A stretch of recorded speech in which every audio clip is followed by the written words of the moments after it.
we've had one shooting a week in a school since then, 22 leading up to today. And the number just keeps increasing. And why? And as we dig into this and try to figure out why this continues to go on, we need the answers. But most importantly, the thing that I've seen differently since some of these last shootings is your generation, the kids in the audience, the people in front of you, to the left, to the right, behind you, that are making a difference on social media, that are having forums and saying enough's enough, and that's what we need out of you. We need to learn from you. We need to know what you want or what we can do differently to change what's going on in the school system. And I encourage everyone in this audience, and the hardest thing to do is when you're in high school, right? You're just navigating the hallways, you're just trying to get through, you're trying just to get to the next class, is to really look around your environment and be aware of your environment. And it's sad that I have to say this. To be aware of your surroundings if you see something laying around or someone's not acting right or someone's wearing a trench coat. These are things that you got to make yourself aware of. And unfortunately, you shouldn't have to worry about that till well after college. But what's going on in this country right now, you need to. And you shouldn't be afraid to reach out to the resource officer, your teacher, your principal, vice principal, your superintendent, and tell them you think a kid's not acting right, because you're the first line of defense. Because you're on that social media more than we are. I mean, my kids run circles around me when they're on there. And you will see if someone's putting bad posts up or doing something. And I got to tell you, to the law enforcement agencies that are here, they rather be bogged down chasing something that's nothing than to find out they could have stopped something, but no one wanted to say anything. Because it is hard. Because you don't want to say, oh, I'm ratting out my friend, or I'm ratting out up here in my school, or I don't want to be, everyone think that I'm the, I'm calling wolf, But the reality is you have to do something. We have to be vigilant. And that's why we did this forum so quick. We were waiting to space them out to get more feedback from the community, the mental health community. And the reality was we couldn't because of what's going on. And I keep hoping that our Congress and our Senate and our president will do something and change it. Is guns the answers? I wasn't sure in the beginning, because I said that. I go, is gun control it? Is it this? Is it that? What is the true answer?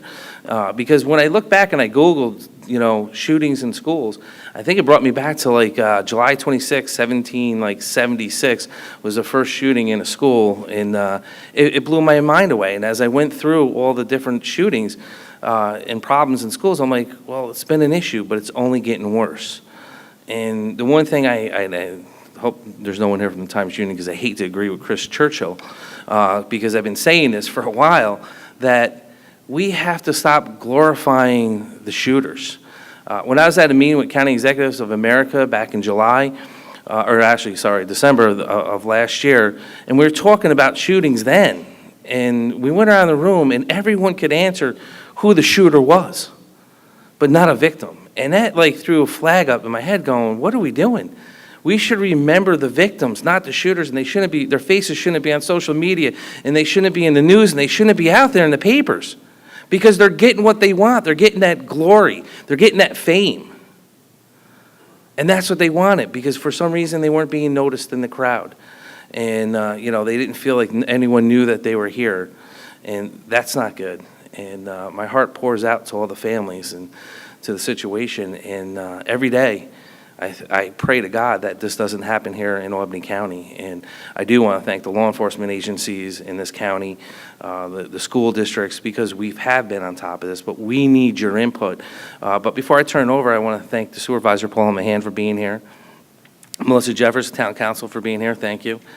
But and to the board and to everyone in the room, I want to say thank you. But I do want to introduce a moderator, as I skipped all my notes. But the Dr. Kim Wilkins,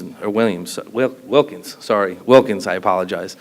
I've known her a long time, and she started off as a teacher in the Albany School Systems, was the middle school teacher for Myers, and an intern superintendent, and now works at state. And she's been very involved in the community and changing stuff in the city of Albany for years, influencing children, and I can't thank anyone else better for doing this, so thank you for being part of this again. And to the panelists, thank you again for being part of this, because your input's so important, and Kim's going to introduce everyone on the panel, so I'm not going to go through it all. But again, they're stakeholders in our community, and without their participation and involvement, we can't change things. But it's good that you have an opportunity. You got 2 superintendents, you got police officers up here, that they're here from the children, and you can make a difference. So please, don't be afraid to speak up. So, Dr. Wilkins, sorry.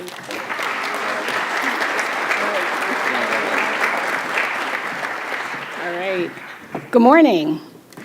Okay, we're going to do better than that because this is kids in the house. Good morning. Good morning. All right, thank you. I am again honored to be part of this very dynamic discussion on school safety. Personally, as a building principal for too many years to remember, it has always been on the forefront of my everyday existence walking into my building. Obviously, the issue is on the forefront on our national conversation due to the horrific shooting that we were here last time about, which was at Parkland, Florida. And now, within the last 2 weeks, we had another shooting, deadly shooting, in Santa Fe, Texas.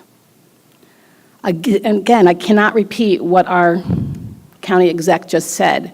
Since January 1st, there has been an average of 1 shooting in a school this year. That is unacceptable. And that's why we're here this morning. Again, can we give one more round of applause to our county exec? He is brave to have these conversations going on. We thank you for allowing us to all come here. And this is our second conversation. As a reminder, he asked us not just to talk the talk, but we need to have some action in making our schools safe for all of our students. So moving it along, we have a dynamic panel, and they're here with us representing educators, law enforcement, probation, different services.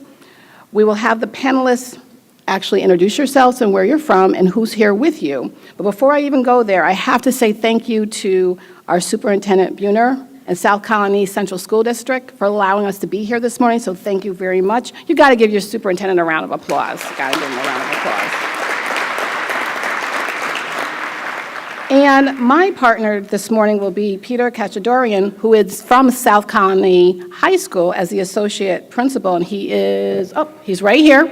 He is going to be one of our, okay, you got to hook up. Come on now. He has a mic, and does somebody else have a mic with us? Mr. Bardero in the back. Okay, he's in the back, so they will be getting the mics out to the audience when necessary. And we will ask the panelists a number of questions around school safety, about resource officers, next steps. We welcome audience participation in the questions as well. So at this time also, I have one person I do want to introduce that has not been introduced. That is Seema Rivera. Please raise your hand, Seema. She is the Guilderland board member, so we want to welcome you for being here. Thank you for taking the time to be here. Very important that you're here. So at this time, our wonderful dynamic panelists, can you introduce yourselves, and then where you're from, and then anybody who came with you, and then we'll get right into our questions. I think this is working. John Buhner, Superintendent, South Colony. Also want to thank Mr. Casey, our board member, for being here. And I know our district, our board, in general, Colony, the Colony community always takes the safety, of our students and our staff and our parents, the community, very seriously. And I think it's a great forum today, and I'm glad we're going to have additional conversations about a complex issue that we have to pay attention to. So, Thank you. Good morning. My name is Kawita Adams, and I am the superintendent for the City School District of Albany. And today I have with me Laura McKenna, who is our assistant superintendent for secondary education, and Dr. Carrie Canzoni-Ball, who is our director of pupil personnel services, now known as student support services. Good morning. My name is Mike Bennett. I am a parent of 2 high school girls, former middle school, high school teacher, former middle school principal, high school assistant principal, currently serving as assistant superintendent at the Schodack Central School District, and a victim of a school shooting.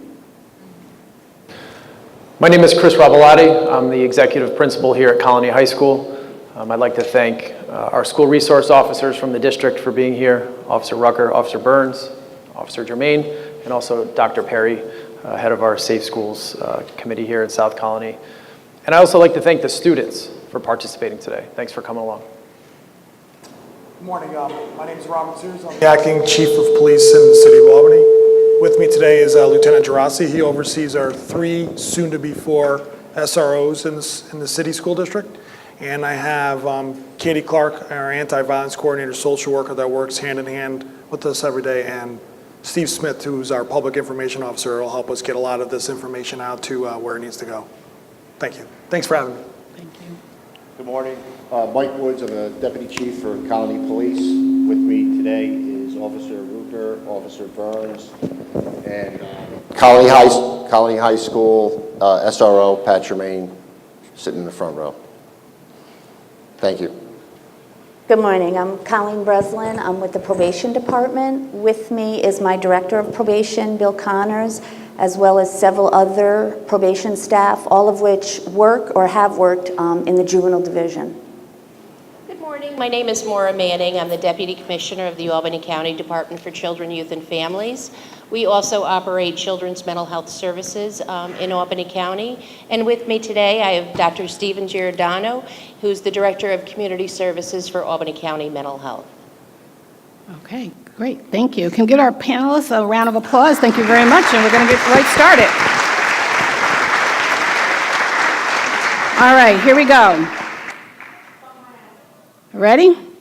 What are the security needs of a school, and does it change based on the community?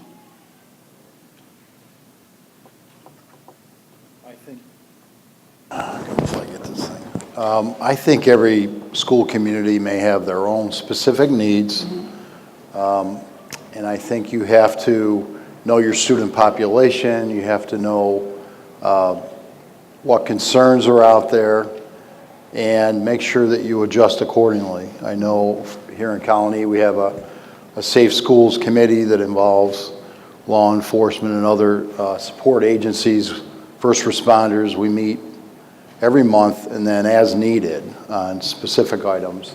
And we talk about our plans, our protocols, and our safety regulations. They have, as you would expect, they've been adjusting over the last year or two. But my personal opinion is those protocols and plans could differ slightly depending on how many schools you have, how many students, the age of your buildings, the physical plant, a number of considerations that you have to take into account. Anybody else? Yes. I would say that, first of all, we have to have a framework that by which we operate and have a common understanding of what is that expectation of safety and security in all of our buildings, and from a board perspective, what is that basic level of support that every school would have? And if the districts are working together with the board and with the community and with students and teachers and staff in the buildings, then there can be a common understanding district-wide of this is the framework by which we operate. Now, just as you said, those individual needs that come up at schools can work within that framework. And then when those unique differences happen based on the needs of a school, then as a district and as a community, we have to be flexible enough to support those differences and those different needs at various schools. Okay. Does anybody else want to tackle? Yeah, I think just from a... Okay, you can, is that your mic is on? I think, yep, Okay, there it is. I think from a more of a rural school perspective, a lot of the same things go.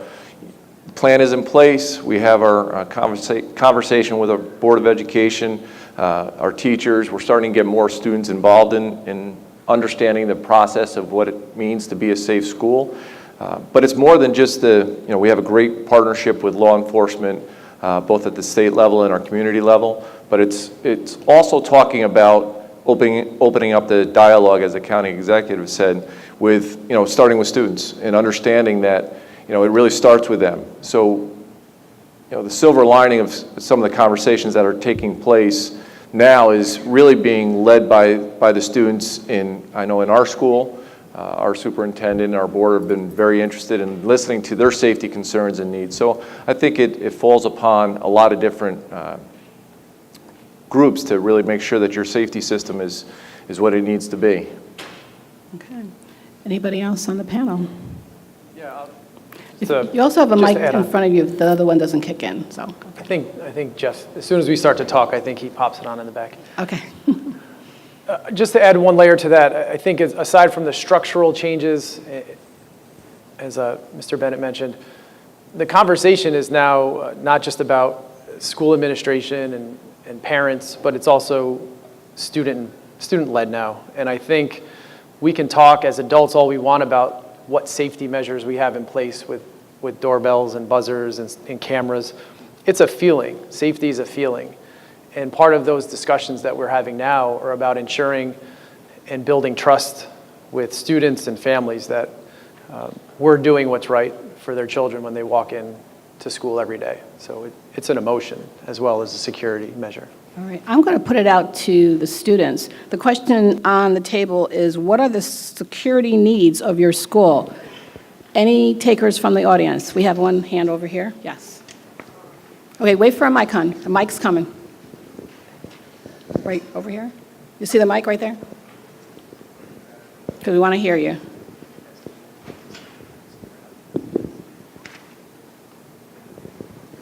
So I think that our school is pretty safe right now, but I think that if we were able to maybe, I think that if we had kids that would, how do I say this? Look, like kids that would just report what they see on social media if it looks kind of dangerous, and then just talk to the kid that made the post that could be thought of as dangerous, and then see what they meant, and then help them.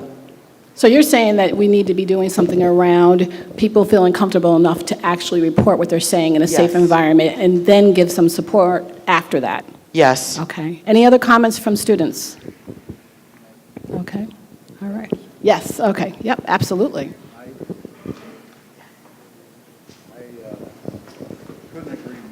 Okay, the mic. I couldn't agree more. I think that as a school district, we can take all the safety protocols and drills and all the supports, and they're all very important. But information from our students is just as important or more important. And it really isn't about Big Brother. It's about if there's a student who's struggling for whatever reason and having a tough time, we as a school community, we need to know that so that we can intervene and get that young person the help they need. I think so often these cases, sometimes around the country, is, you've got some concerns where the young person might have had some real mental health needs that weren't addressed, and for whatever reason fell between the gaps. I think our student body, to your credit, has been great about reporting concerns. And I think to look at it from the perspective of it isn't snitching or telling on a kid, it's really about making sure you get that young person the help they need. So I think that's a great point, and I could not agree with you more. I think that's one of the critical elements of trying to keep our school community safe, knowing the kids, knowing what's happening, and when there is a concern that someone sees out there, students, you're on social media, you're going to see it more likely, you're going to see it before we do. Making sure that people in the school community are aware.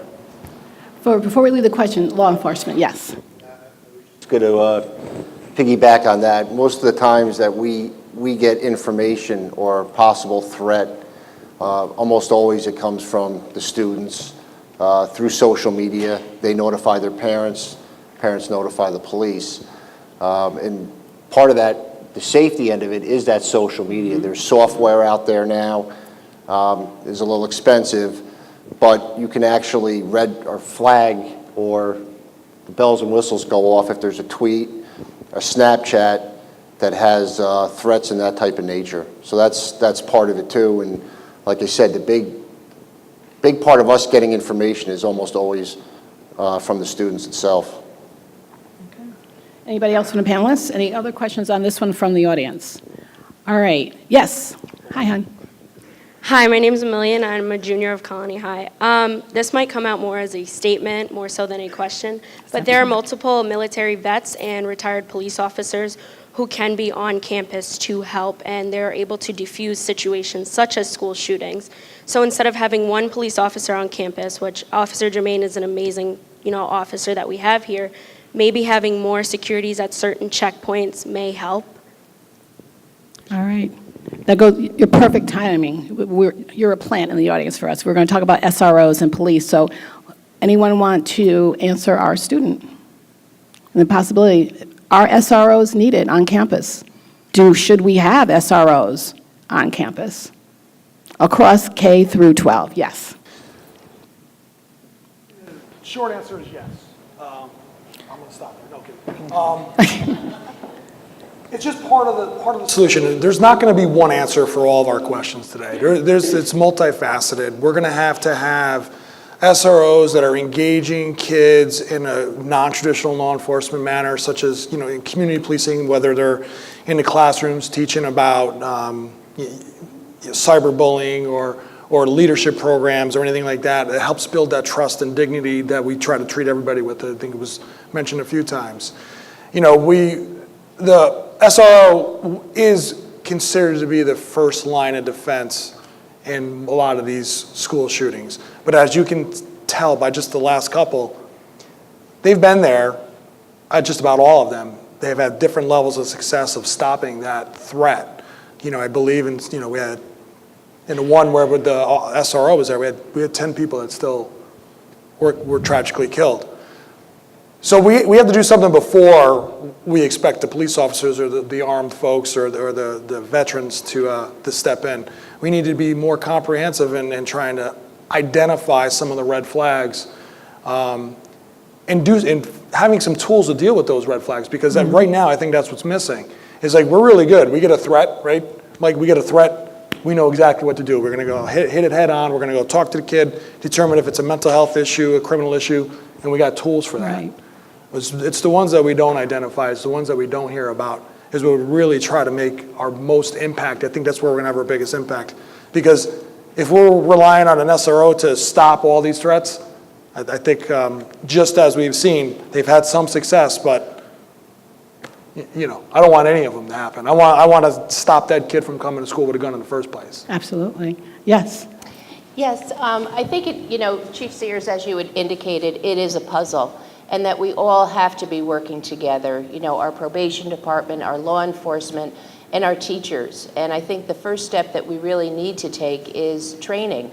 And there's one training that's called the Youth Mental Health First Aid that really helps identify mental health disorders, some warning signs and symptoms, and then following treatments. And I think with the school district, our mental health services would be happy to identify what are the next steps? What are the resources out in the community? And also the development of, school-based services. Okay, yes. I think that the days of us being able to act in silos is gone. It's not a police problem, it's not a school problem, it's not a probation problem, mental health problem, it's all of our problem, and it's going to require a combined effort. We need to assess these children, we need to identify their needs, and we need to address those needs, being careful not to over-involve children into the juvenile justice system that really don't need that level of involvement. So it has to be a combined effort, and I think in Albany County we do that really well. We do work together. The police don't arrest someone, drop them at our door and say, okay, now it's probation's issue, and we don't drop them at mental health and say, okay, now it's their concern. We all work together. Right. Mike? Again, being from a smaller school, the conversation around a student or security resource officer, school resource officer is really coming up. And I think communication is the biggest piece.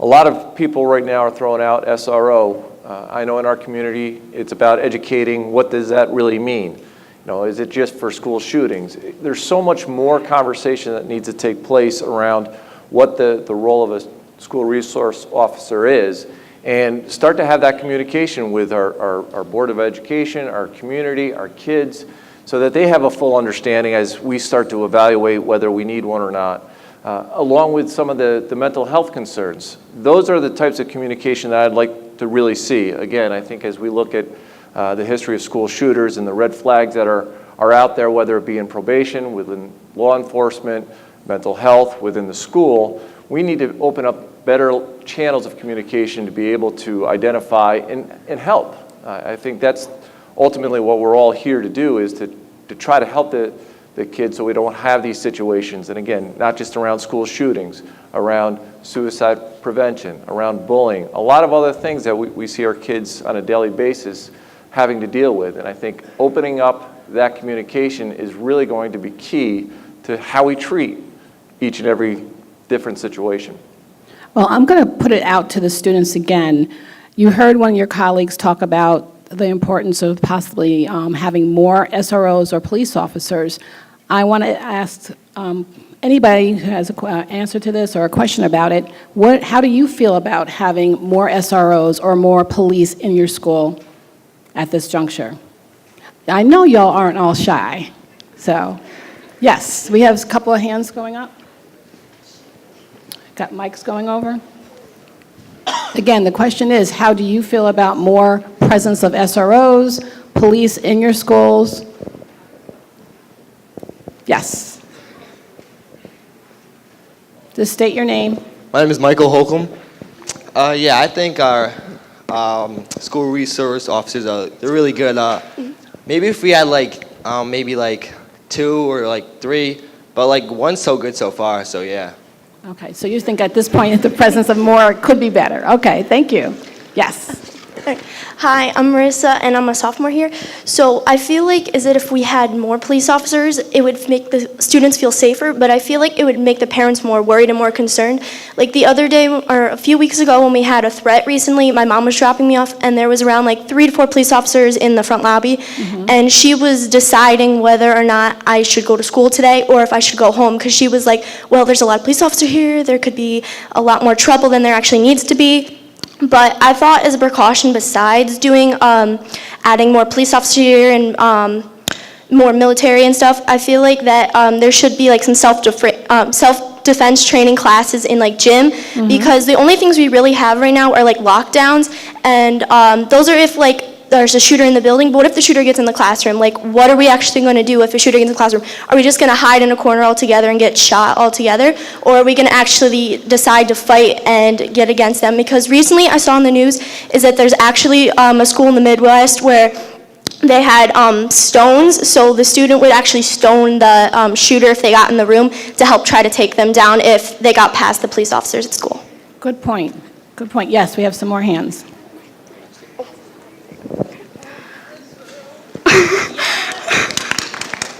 My name's Saba. I'm a sophomore. I think there's a huge difference between safety and the illusion of safety. So having more SRLs would kind of give the illusion of safety, or might put people at ease. That may be something that is a positive aspect. But the more we have around, the less likely students feel like they need to report things, because they feel like there's enough people around that are in law enforcement to do that job. So I feel like adding more SRLs, like you mentioned, isn't necessarily as effective. It's not necessarily always effective, and by just adding them, it might just give the illusion of safety and not actually make us more safe. Okay, good point. Good point. State your name. Hello, my name is Moses Crossborn. I'm a sophomore here, and I'm not really sure if adding more police officers or security officers is really the best idea. It's a reactionary solution instead of a preventative one. It's like wanting a fireman to stop every fire. It's easy to just stop it before it even begins instead of going and putting out every fire. It's as simple as that, really. All right, thank you. Okay, I have to stand. State your name. Oh, crap. Hi, my name is Taylor. I am a sophomore. This is new. Okay. I'm really awkward, so just bear with me. Okay, so we have ways to prevent fires or what to do in a situation if there's a shooter. We have lockdowns, lockouts, fire alarms. And we practice, we have drills, and we all know when we're aware what to do, how to respond. But we also don't realize that if a shooter is a student, then they obviously know what's going to happen. When we have lockdowns, everybody is participating, hopefully. And if everybody's participating and a shooter comes, they're going to know the drill. They're going to know what students are doing, how everybody's going to react, and they're going to know where to go, what to do, how to do this. They're going to know how to avoid the system because they are also being taught the safety precautions that we take. So I realize that sometimes what we believe is safe is not really, because everybody and anybody can find a way to beat the system, because if they really want to do harm to others, they will find a way to do harm. Wow, thank you. I'm going to bring it back to the panelists because there's a couple of things. Smart children, that's all I'm going to, students, Yeah. smart students. Great. There's a couple of things. Think about the fact around the safety procedures that are actually we're doing in school, and go back to this young lady's statement about the perpetrator knows what's going on, so what do we do about that? So I open up to panel, yes. Great comments, first of all, on questions and statements. What I would say, in my opinion, 30 years into this is, it's a puzzle, it's complex, it's not as simple as they make it on the media. We need excellent SROs and strong communication with our agencies. We should have good plans. We have plans can change in the middle of a situation. But the other pieces that aren't being talked about in the media are some of the things that were mentioned earlier. Making sure we have good communication with our students, knowing when we're hearing about a student who's having trouble. Our Board of Education, to their credit, added clinical mental health services to our district this year, and we're going to expand that to make sure that we know early and often if a young person's having challenges or issues, we need to know so we can get that student the help they need. School safety drills, strong agency connections, SROs, your capital projects that add vestibules and sign-ins, all of those things are part of it. And I think it is a whole safety net of things that have to interconnect. And even with that, there are no guarantees. You still have to kind of always plan for the worst and hope for the best and know that you're trying to connect all pieces. And that's, I think, what I would want our students to know is we look at this as comprehensive. I want to go down to Deputy Chief Woods. I was just going to commend the student for what she was saying. That's why the SRO is just one part of this. Because in active shooters, history has shown that the student knows the procedure and the drills. They know when the cafeteria is filled. They know that if they pull the fire alarms, people are going to run out of the rooms. They plan this out, and they know the layout of the school is better than anybody. So that's why we talk about the communication. It's important that the school districts, the law enforcement, probation, mental health, all talk together to try to get out in front of this and try to identify somebody who's potentially could be an active shooter, because most active shooters have, even though they have it planned out, they usually have it on social media. They're not usually hiding it. So she brings up a great point, which kind of goes back to the point that Chief was saying, is that the SRO is one part of it, and the communication among all the disciplines is imperative for us to be able to help this whole situation out. Anybody else on the panel? Yes. And just, there's no magic wand. As a mental health professional, there's no assessment that we can complete that is going to be 100% guarantee that this individual is going to take part in a violent act. What we can do is provide, first identify what are the challenges this youth may be facing, provide some coping strategies that may work and other interventions that will keep that child and community safe.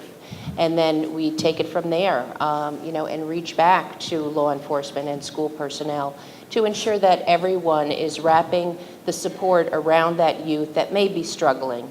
Because there's a lot of trauma that occurs in our community, and it impacts all of us. We all want to feel safe and secure because then we can be productive. We complete our schoolwork or be successful in our employment. So it is something that, is a beginning dialogue, and we really want to know what you think. How do we reduce the stigma? We don't want to have an office that says, oh, Johnny just went to the office and we know that's where the mental health person is. We want to be engaging. So I would love your feedback to how do we do that in South Colonie? So I'm going to put it back out to our students. There's this thing that we say, see something, say something. And most of the shootings that have happened, they didn't just pop up out of nowhere. There was something on social media, some conversations within the ranks of your student body. So how do you feel about say something, see something, say something? What is the stigma with that? Hi, I'm Megan Pannone. I am a junior here at Colonie. And to answer your question, since I was a little girl, I have been going to the nurse's office every year to have my hearing tested, to have my back tested. And I think that our emphasis on physical health is great. We want to make sure our students are healthy, but part of health is also mental health. And I think that just as we need to be screened for these physical diseases, that we need to also have someone sit down with us even if it's once a year. How are you doing? How do you think your mental health is going? I think that asking our students how they feel and asking students if they need help, if a student has the courage to go to a counselor, that's great for them, but a lot of them don't. A lot of them don't want to be seen walking down and going into a counselor's office. Absolutely. So if every student here gets the same treatment, it's not going to create a stigma that, oh, she's going to the office, there's something wrong with her. No, we need to create an environment where mental health is a priority, and mental health is something that's taken very seriously and it's not made fun of. Wow. Can we give her a round of a hand? Yeah. Thank you. That is so important. We have quite a few hands up. Yep, okay. Hi, I am Angie. I'm a junior here at South Colonie. Wanted to point out that I believe that there's an issue with saying the see something, say something, because it is important to identify potential threats within our student body and communicate with the students and have them say something if they see an issue on social media. But the problem is a lot of the threats to our community here at South Colonie couldn't even be a part of the student body. They could be somebody out in the town or an adult who's not even a student anymore. So the question then becomes, how do you prevent someone from the outside coming in? The see something, say something doesn't really apply to someone who isn't a student or isn't among the bracket, I suppose, of the groups on social media. How do you prevent it when it gets to that point? Okay. All right, we're going to answer that. So we're going to, hands are up, so we're going to keep rolling, but we're going to come right back to you, hon. Hi, my name is Joy, and I'm a junior. This is kind of off topic from the see something, say something, but I want to offer a solution kind of that I saw recently online, that a fire department in Arizona, they donated old fire hoses to their local school districts to put in an event of a shooting or lockdown or an emergency like that. They put the fire hoses over the door arms because they're strong enough to kind of hold the door shut if a shooter tries to get in the building, or in the classroom. So I think that it's a good idea that we check in and see if our local fire departments would be willing to donate some old fire hoses for that. All right, thank you for your comment. Yes. Hi, I'm Brooke. Kind of going off of the mental health thing before. I know a lot of our kids in the school have a hard time going to adults when it comes Absolutely. to their mental health. And even if they don't realize it, it's a difficult thing to be willing to open up to people. And I know, especially from the student body, it's much easier to talk to your peers because they're like in the same situation as you, and Yes, yes. they can like give you advice from their standpoint since they're your age and you know them. So I think it would be important to have different groups where kids can go to each other with an adult and be able to sit with other students that are dealing with problems like them instead of being just like a one-on-one situation. You can be with multiple people, because I think being able to open up to kids who understand what you're going through makes it easier to talk about it. All right, great. That's good advice. We still have a lot of hands. Yep. Hi, I'm Madison, sophomore here. You see something. Yes, you see it. Say something. That's where the problem arises. Because, like, yeah, you're going to say something, but, like, how are you going to say it? Are you going to come off as a snitch? You're going to come off as, like, oh, you said something. Why did you say it? Like, you going to be friends with them anymore? Or, like, what are you going to do now? It's because of that tension. And then, like, the teacher goes to them and says, hey, are you okay? Is something wrong with class? You've been off lately. And they're just going to say, I'm fine. No, everything's all right. But are you fine? It's that Katy Perry vine. You're going to say something, you're fine, and you're not really fine, right?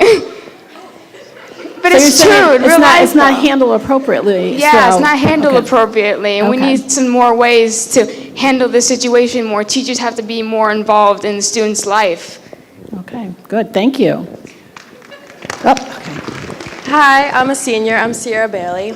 I just want to say it's not just school shooters that are like mentally unwell. I feel like all of us can be mentally unwell at times. So we should focus on that more. And just like there's a health class, maybe there should be a mental health class since it is such a serious thing that impacts all of us. I feel like we should be doing something more preventive on a daily basis. So stop being reactive and start being preventative. Perfect. Thank you.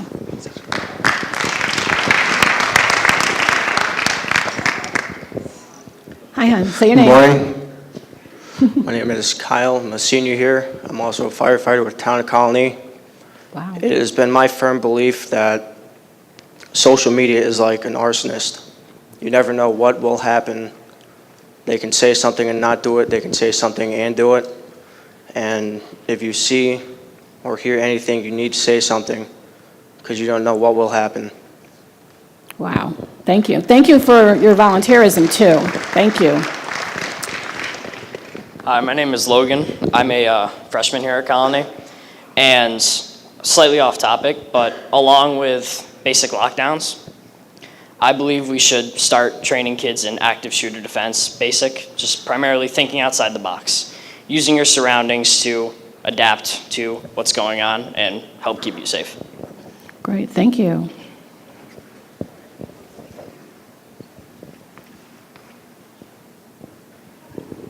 Hi, my name is Skylar. I'm a junior here at Colonie High. Of course, there is the stigma around seeing people go into the guidance counselor and assuming things, but whenever I see someone go to the guidance counselor, and I know several people agree with me, they just assume it's for like a schedule change or something like that. So I feel as though we need our guidance counselors to be more involved with our mental health as opposed to just technical things with our education. Wow, thank you. It sounds like one of the things we're hearing is about having a safe place to go within the school, whether it's a social worker, guidance counselor, without stigma.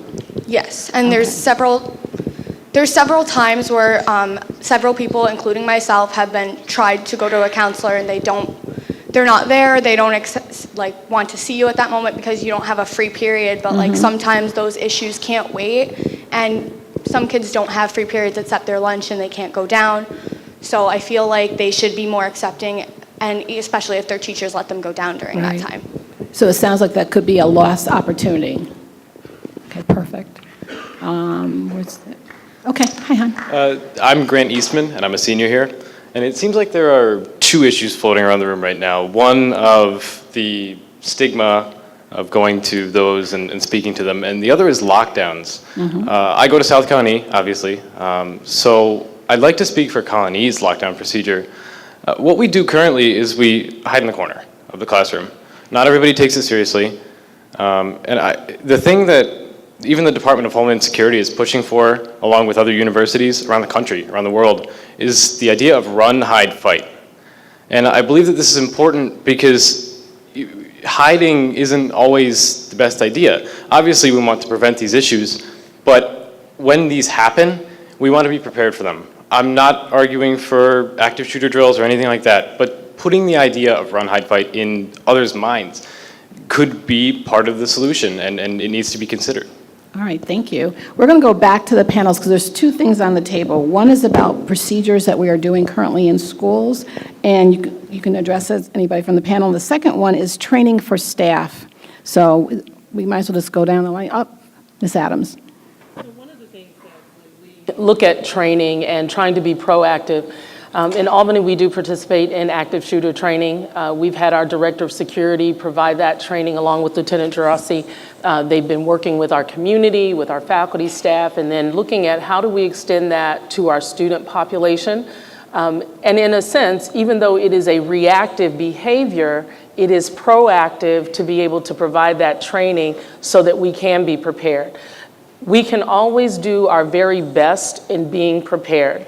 When that emergency happens and when that, excuse me, when that situation happens, that's when what we've been trained to do should be automatic. And so one of the things that we do try to make sure that we do is to participate in drills often so that they can be part of how we do business, so that when those emergencies happen, we don't resort to panic mode. So that's one thing. The other piece, when we talk about mental health and the wraparound services, we do have diversion efforts that we have in Albany where we are working alongside APD, our family court services, with probation, with child welfare. All of those pieces come together in a proactive way to see what are some of those things that we could do to notice some of those things that may be happening, or if students are of trauma, that's another form of training that we have been participating in, and that is the trauma-informed care and trauma-informed schools. And because some of the signs are so subtle, we don't know what those signs are. And many of our students, even our staff members, they come to work as victims of trauma. And that trauma can be just the life experiences that we have that we bring to the table. And so what are those signs of being able to identify and work with that? And the third thing is the safe space in a school. Nothing beats the fact that when students feel safe and there is a culture of reporting and you feel that there's no ridicule or repercussion for bringing something to the attention of the adults who are really charged with your safety. There's nothing that makes you feel more secure than when something happens. Because if you report something and you feel that nothing happens, it certainly discourages people from reporting. If you're ridiculed, it discourages that reporting. So what I'm saying is building a culture of reporting where there is support for students, there's no ridicule when that happens, but also there has to be action taken by the adults when students make that brave effort to come forward and say something because they have seen something. So one of the things that some folks don't realize is the procedures and the things that we go through are state mandated. And so when we talk about lockdown drills and things like that, we talk about what you're supposed to do. And it is important to drill, so when something happens, you're able to go into what you're prescribed to do. But one of the things we're starting to have conversations around in our district is, let's be honest, where you are at when there is a school shooting matters. Where you are at in the building when that gun goes off matters to how you are going to react to that situation. My incident at Columbia High School, very large building, similar to South Colonie. There were folks on the other side of the building who aren't really sure of what to do or what was going on. So we've started to have the conversation, the real honest conversation around where do you go, what do you do if it's outside your door, if you hear it or you hear the announcement. A lot of different things can happen during that time. We're also talking about getting into classrooms. We do our lockdown drills, we do what we're supposed to do, but kids move from period to period or block to block throughout the course of the day. So what we're talking about doing is getting into each classroom during the beginning of the school year and start to have those conversations about, if you're in this classroom, these are some of the things you can do, and really get into a little bit more detail about what you can do to keep yourself safe in those situations. And the last thing I want to talk about a little bit is that mental health piece. You know, there's a lot of things that folks are talking about, and again, I applaud this group. Fantastic suggestions and ideas, really thoughtful in the way you're thinking about this. In developing a culture and climate within the school that allows for kids to take away that stigma of mental health. Again, it starts with you. When I've had my conversations in our district, back over in East Greenbush, it really starts with you folks in being able to feel comfortable. It's up to the adults to provide that ability to have that safe space to go to be able to have the resources to reach out to kids before it gets to that point. So I think, you know, again, I'm hearing a lot of great things that kids are talking about. I'm writing some of this stuff down because, again, collectively, it's going to take all of us to be able to really put a dent into what is becoming a major issue. Right. Yes. I just want to add a few things. Grant, to speak to Grant's point, I'm certainly as guilty as the next person. 10, 15 years ago, when we were doing lockdown drills, it was about convenience. You know, you weren't really thinking about actual school shootings. You were trying to disrupt the classroom as little as possible. Can we do this within 4 minutes, do a drill, get everyone in the corner, and move on so we can go back with teaching? That was the mindset for a long time, and that's unfortunate. Is that where we are today? No, that's not where we are today, and that's not how we treat them. One of the things that I know we're doing now that we didn't do a lot of before, and you guys may have noticed as students, is that we're having lockdown drills in uncomfortable times.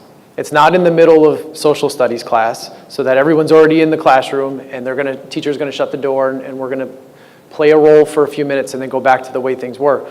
We are now doing them in passing times when it's very chaotic and you may not know what to do. We're doing them during lunch periods when there's hundreds of kids in, you know, not as supervised as a classroom setting, but moments where decisions need to be made and students need to find a place to go.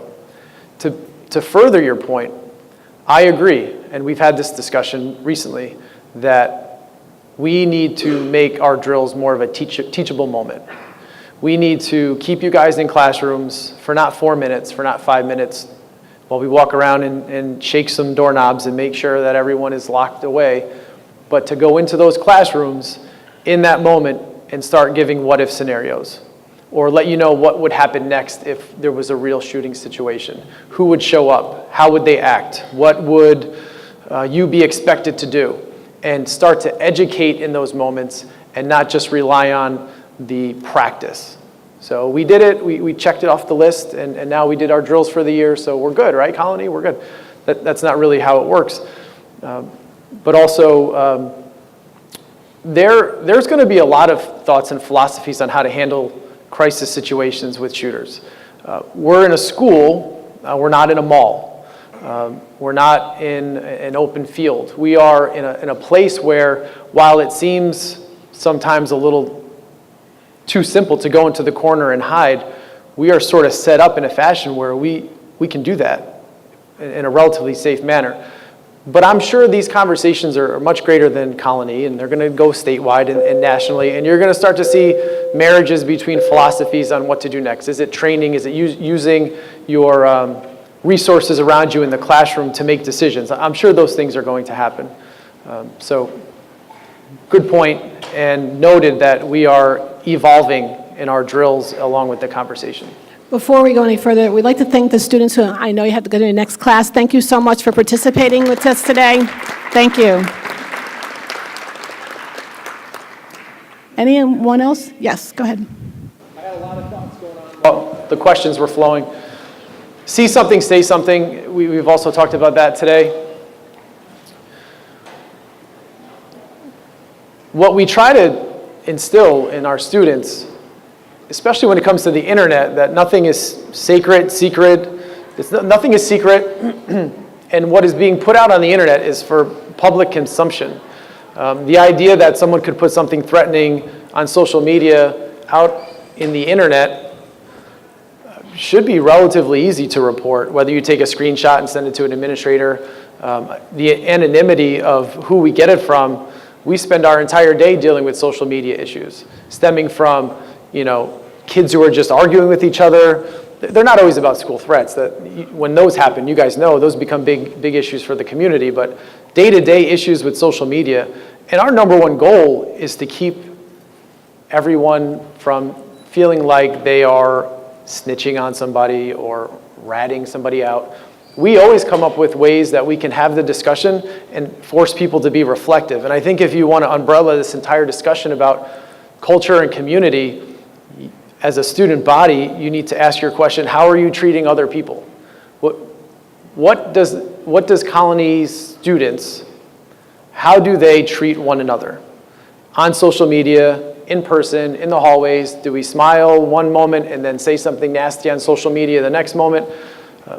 Those are at the heart of this issue, I think, social media and how we treat each other and what are we doing to make people feel pain, because the internet does not create empathy, whether we believe it or not. It is a screen, there are buttons, there's glass, there's metal. There is no empathy. We think we do, but we don't. We need that through human interaction and contact and communication.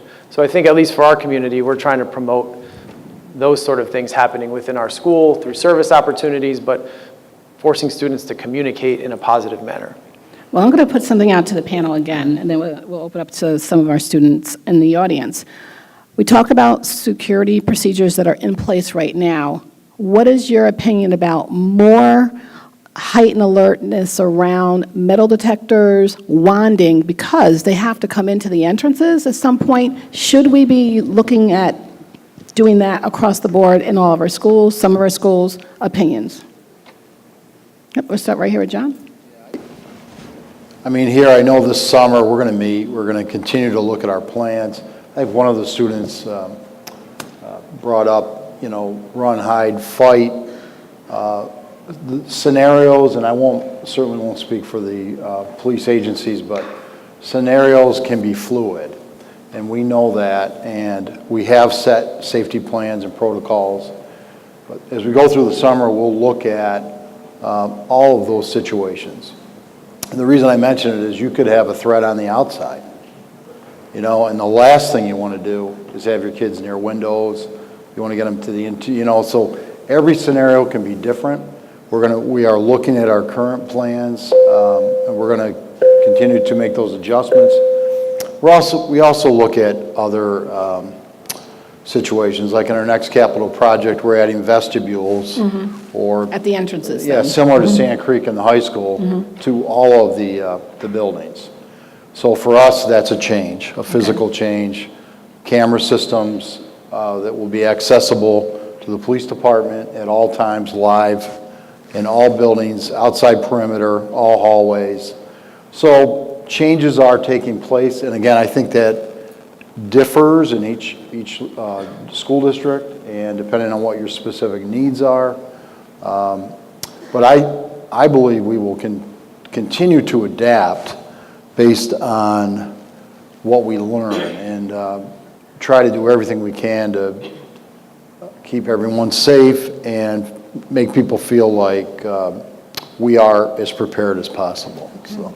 Anybody else want to answer? Yeah, Ms. Quita. So we have a combination of everything that you mentioned. All of our schools, you have a vestibule. The public is buzzed into the entrance, and there is a hall monitor there and someone that greets as you come in. There's a sign-in process, very similar to coming in here.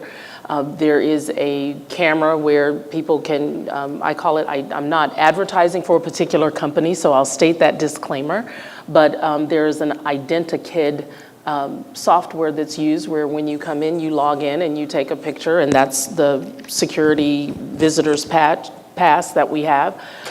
We also have metal detectors at the entrances of some of our buildings, and when students go through those, if those are set off, then there's a wanding process that happens.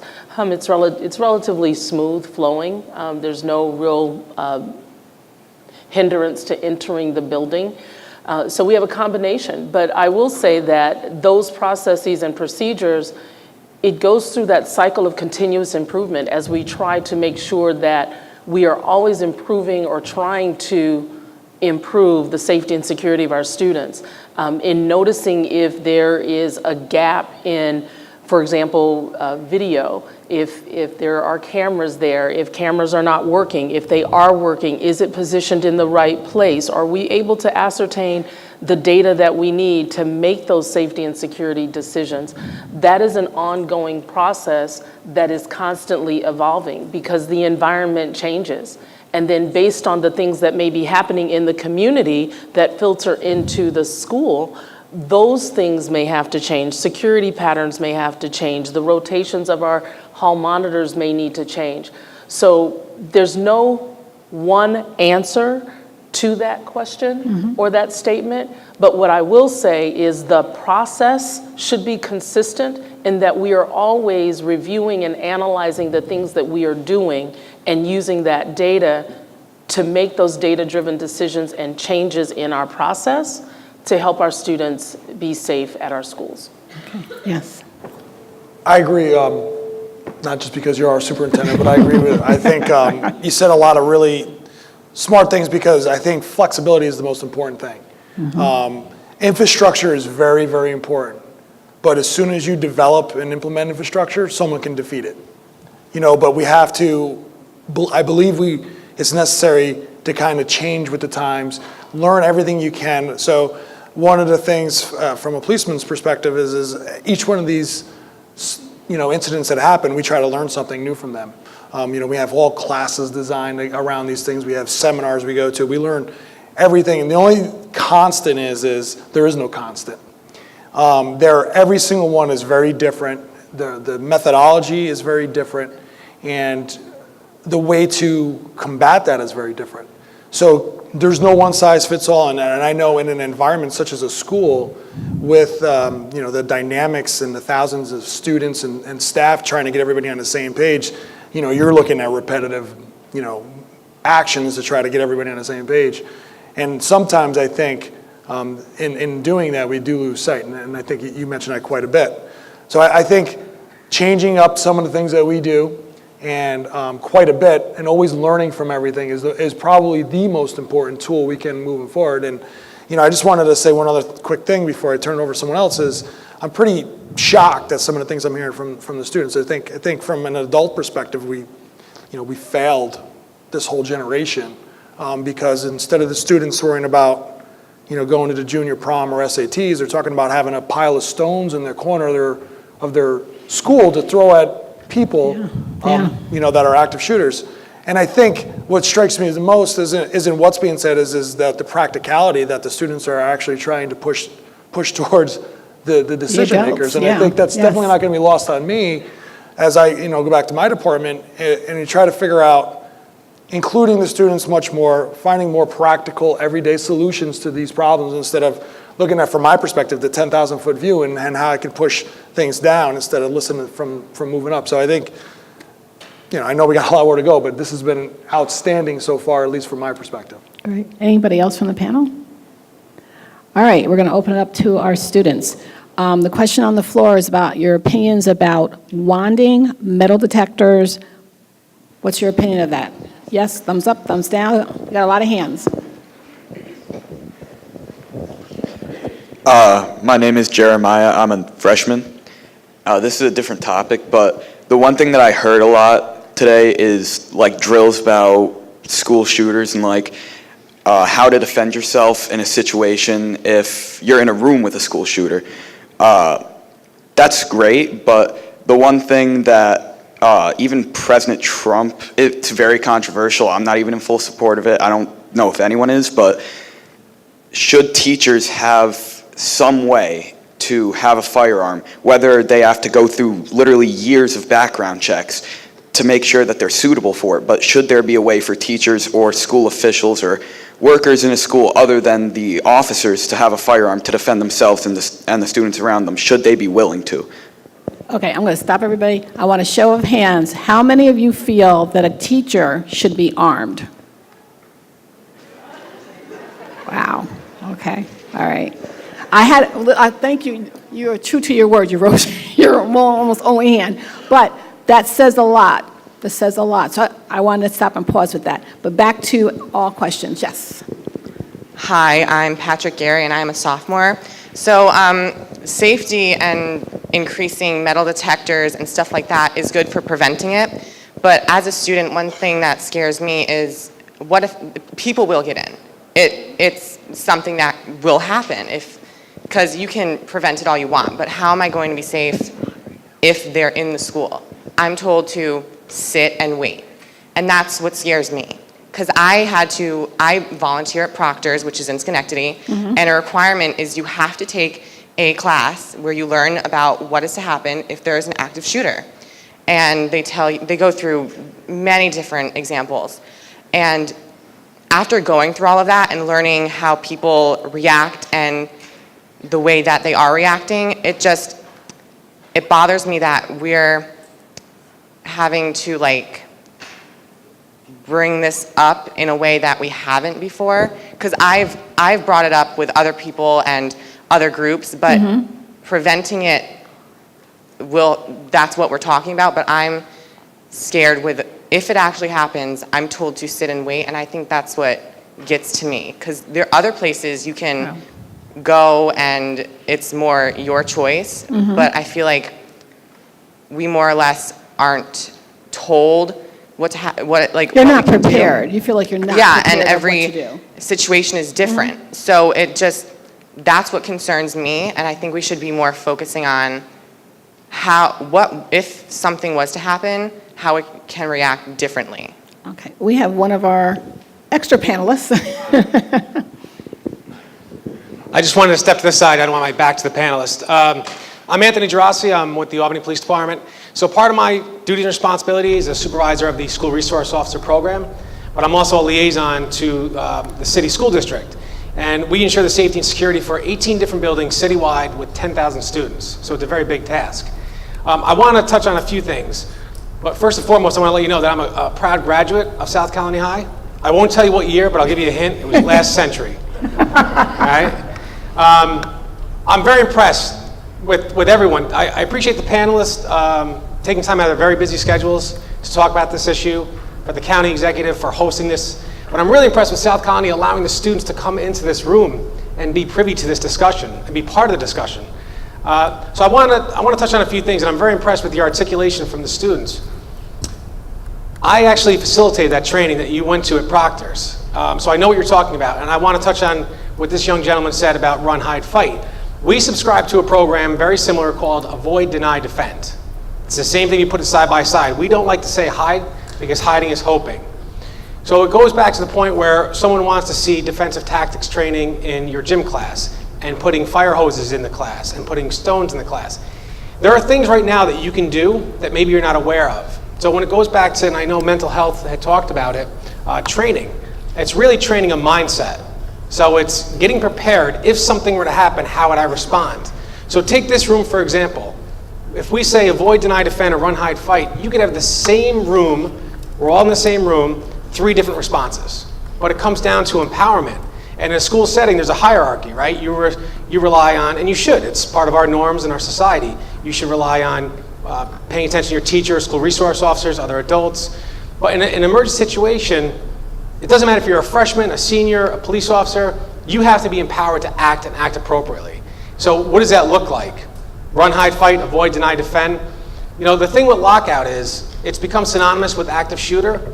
Lockout is appropriate response for a situation, not only active shooter. So there's really 4 situations, 4 standard response protocols. Lockout, something dangerous outside. We want to make sure that we're safe inside. Lockdown could be just an irate parent in the hallway or a fight, right? So just lock out, where no one else is put into that dangerous situation. There's evacuation and shelter in place. So we really got to get those 4 standard response protocols kind of ingrained in the culture, but then it comes down to empowerment. Just empower the student body. Now, is it possible to train thousands of students every year on how to respond in every single situation? No, but you build a culture, you train the staff and faculty who are consistent every year, right? The student body changes, and then hopefully you have those age-appropriate discussions, whether it's middle school or high school, and then you go back to your rooms, it's thought-provoking. I don't have a fire hose or a stone, but what do I have? A fire extinguisher, a chair, right? So you just start to think about how you can respond. So I think I want to touch on just a few of the comments and questions. I hope I did that in the 3 minutes I had, so I appreciate the time. Thank you. No, thank you. We're going to do 2 more questions from the audience, so, yep. Hi, my name's September and I'm a freshman, and this isn't really on topic, but I wanted to say, like, I feel as a community we should all try to be nicer to each other. Like, in school, like, when we think of school shooters, we think of, like, pretty much a lot of school shooters have some of the same, like, feelings as if they're, like, alone, and most of them were, like, also bullied. So I feel like as a community we should try to say, like, hi to someone that we normally wouldn't say hi to on a day. Like, just try to be kind to each other. So think about the climate and culture within the school setting Yeah. itself. Okay, good, thank you. Okay, we'll do 2 more questions, and we'll get back to the panelists. Yes, Tom? Hi, my name's Kevin. I'm a freshman, and I do believe we need something else to protect our schools, but when does it get to the point where we're not a school, our environment feels like a prison? Okay. Good question, good question. Well, okay, I'm going to put you on the spot, so stand back up. So, this is a good point, but how do you feel really in the sense around metal detectors and wanding, because they are preventative? So where's the line? I want you to describe to me the line. I don't really know where there's so much of a line, but it's just, when does it get to the point where it's like, it feels like we're no longer in an environment where we're safe, and that it feels like we're in an environment where we're in a prison where there's just too much. It's like a fort. Yeah. Okay, all right, good. One more question, and we'll get right to our panelists. Yes. Hi guys, it's me again. Sorry. Oh, no. This is kind of off topic. It's with the mental health. I'm going to be completely and utterly open, just warning you now. I dealt with anxiety and depression, okay? I've dealt with suicide, I've dealt with self-harm. It's all a thing. And I noticed with adults, you guys, no offense, throwing that out there before I say anything. We like to blame the internet. Yes, a lot of things happen in the internet. Because everybody likes to say something, it's so easy, I'm at fault too. I think everybody has said something that probably we shouldn't have. It's common. But the one thing is, it isn't just the internet, it's school.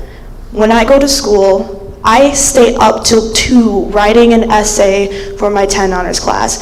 Students struggle to pass SATs, ACTs, finals, regents, because it is constantly placed by, no offense, adults that we need to do good, we need to get high grades, we need to be like these amazing students so we can go into the real world. But what we see from our standpoint, again, no offense because I'm about to be really blunt, is that the adults created the world that we're going into.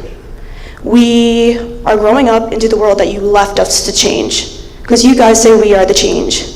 But yet sometimes when we want to voice our opinion, you say, you're a teenager, you don't understand. I'm almost done. Oh no, you guys are making me actually terrified, okay?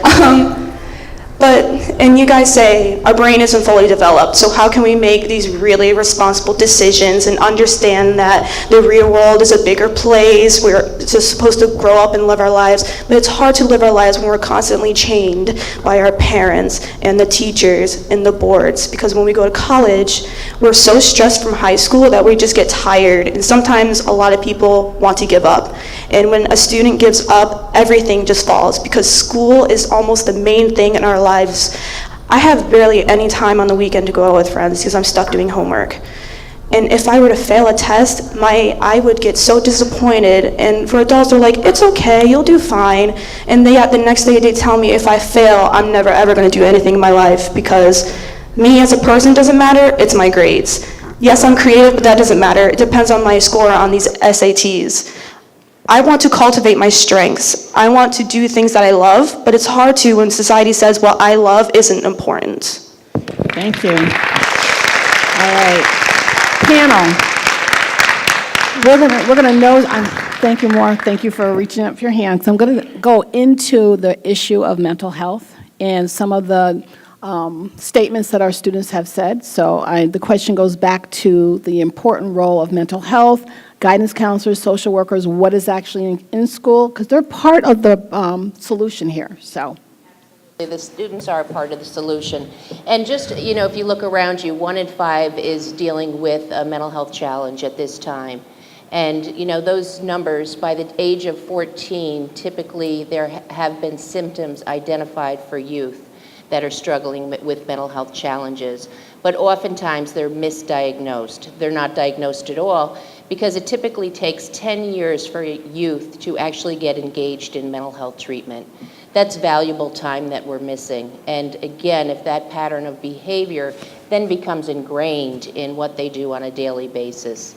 And I completely concur with you about there's too much pressure on our youth today, that we really need to look at mental health just as we look at English and math, that it is part of our overall health. Because if we don't address our social emotional well-being by having self-care and getting the treatment or interventions we need, it's going to lead to very bad health outcomes. And oftentimes people that have poor health outcomes live 10 years less than the regular population.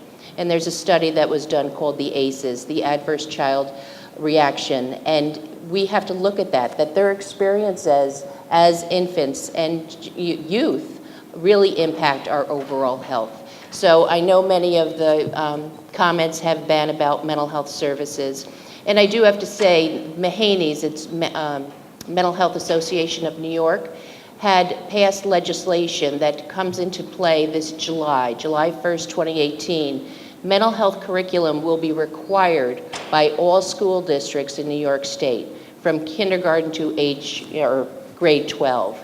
So that is a huge achievement that we have, because now it won't be, hopefully we will break down the stigma, that it'll be normal to talk about being anxious or being depressed. There are more children being diagnosed with anxiety and depression that we've ever seen in the past. And it's related to all those pressures of being an adolescent.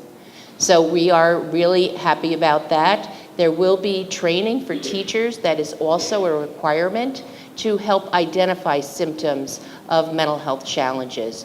Because what we want to do is have better outcomes. So we want to identify youth earlier, provide the support so they can develop their own coping mechanism and self-regulation skills, and that they can be more productive.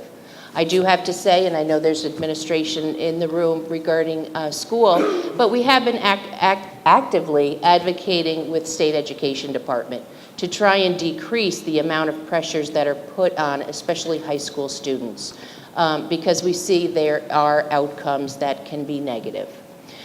In addition, there was one lady, young lady, who talked about resources and that a youth would go to another peer.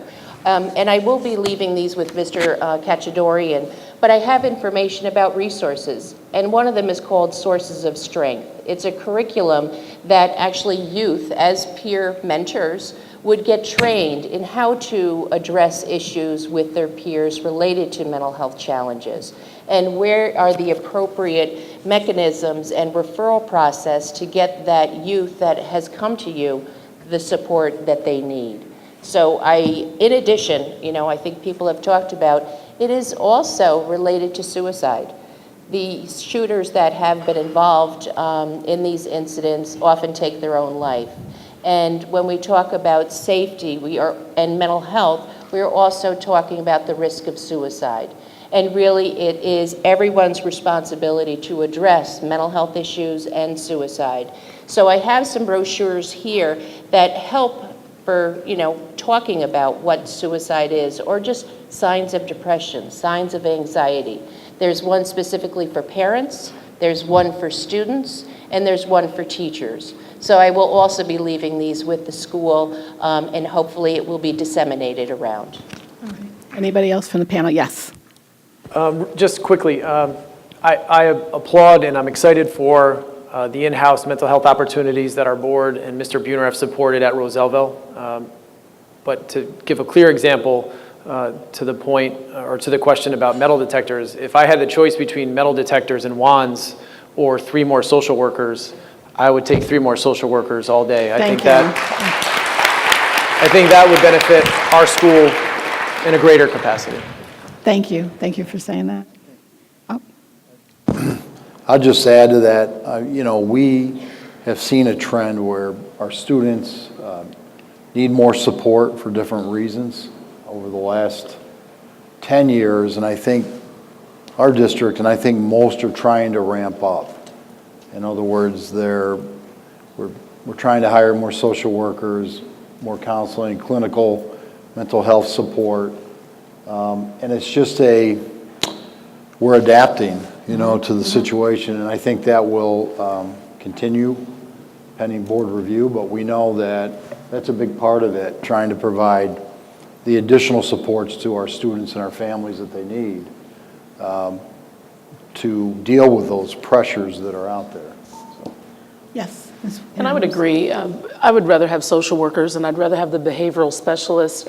Also, those supports for our students, our school psychologists, are extremely important in that social and emotional development of our students. One of the things that I would say is when we speak of advocacy, and as students, as you develop your voices, as you are being heard and stepping to the forefront of these conversations, those are things that can absolutely be advocated for, but they also come with funding. So I'm going to talk about money for a minute. But they also come with a price. And so while we are right now in the middle, we're kind of building this ship as we're sailing it. We have to look at the proactive measures, but we also still are in a reactionary mode. So we're doing them at the same time. The only way that we are going to reduce the reaction is when we increase the proactivity of what we need to do on the front end. So we pay on the front end or we pay on the back end. But if we're going to pay on the front end and we're looking at mental health and we're looking at the support and wraparound services for our students, faculty, staff, and communities, then what that says is we have to be willing to say, legislatively, funding-wise, that those resources and those supports are going to be a priority. And that's a priority across the board. And so that's when we're advocating and when you're speaking out, you have to back up and say, so what is the core? What is that thing that needs to happen? And how do we advocate for this particular thing or these particular items so that that ripple effect has a greater impact? Thank you. We're winding down, so I want to ask the panel, any 4 or 5 people can answer, what are your takeaways? Because we had a dynamic student body here with a lot of great questions, a lot of great comments and thoughts.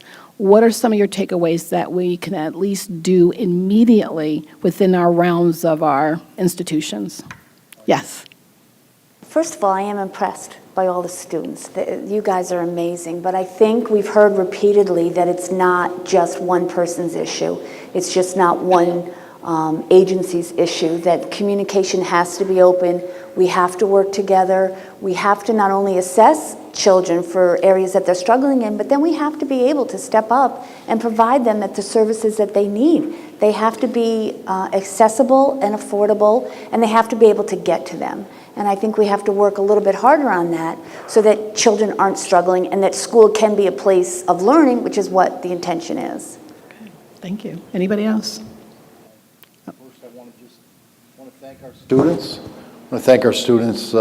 Great feedback. My approach here and the organization has always been, great school districts, great companies, great organizations are reflective.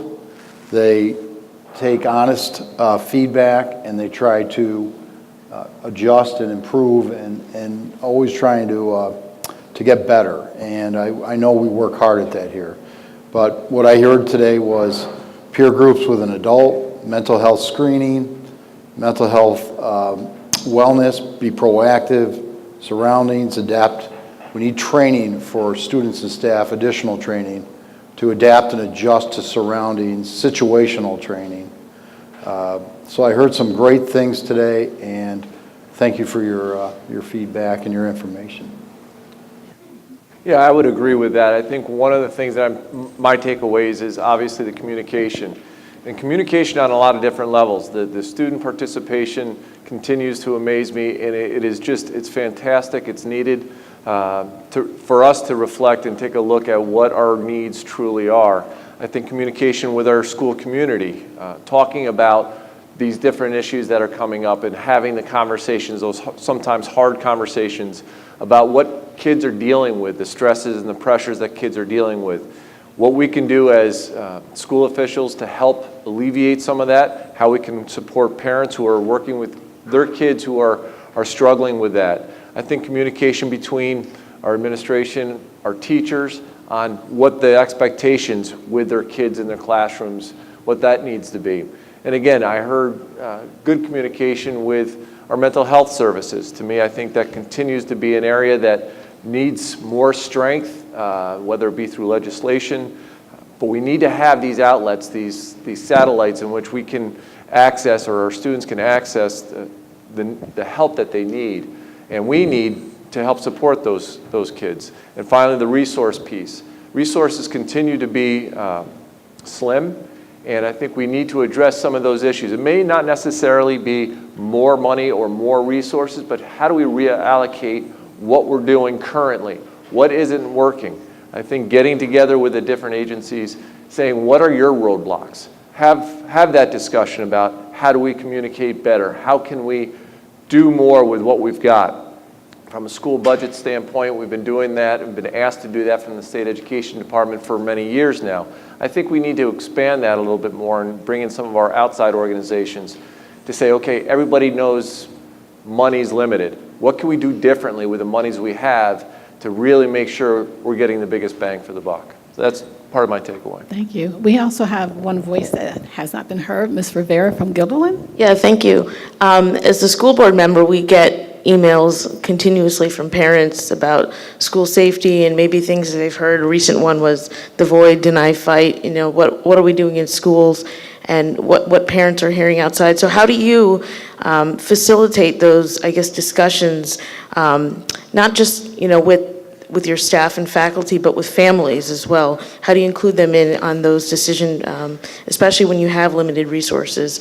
How do you provide that quality education? Right, you want to keep those standards there, but also keep students safe. Okay, thank you. Oh, we have one more question, yes. Well, I've waited to the end. Okay, please state your name. Brian Casey. Some of you may know me. I know quite a few of the panel know me. Some are smiling, some are frowning because they don't know what I'm going to say. A little background. I was the first SRO here in the building a number of years ago. 31 years in the Colonie Police Department. I had the lieutenant as a student here, so I'm not going to tell you when I graduated. You can see it out on the hallway. There's a photograph. First off, let me say I am thoroughly, as a Board of Education member, parent, grandparent of students here in this building, I am impressed. I'm overwhelmingly impressed with you ladies and gentlemen that sit here. These are the professionals. Someday I hope that you will be up there. I've heard a lot of things, from training, money issues, which as a Board of Education member I know quite well, unfunded mandates, things that are required to do, training, metal detectors.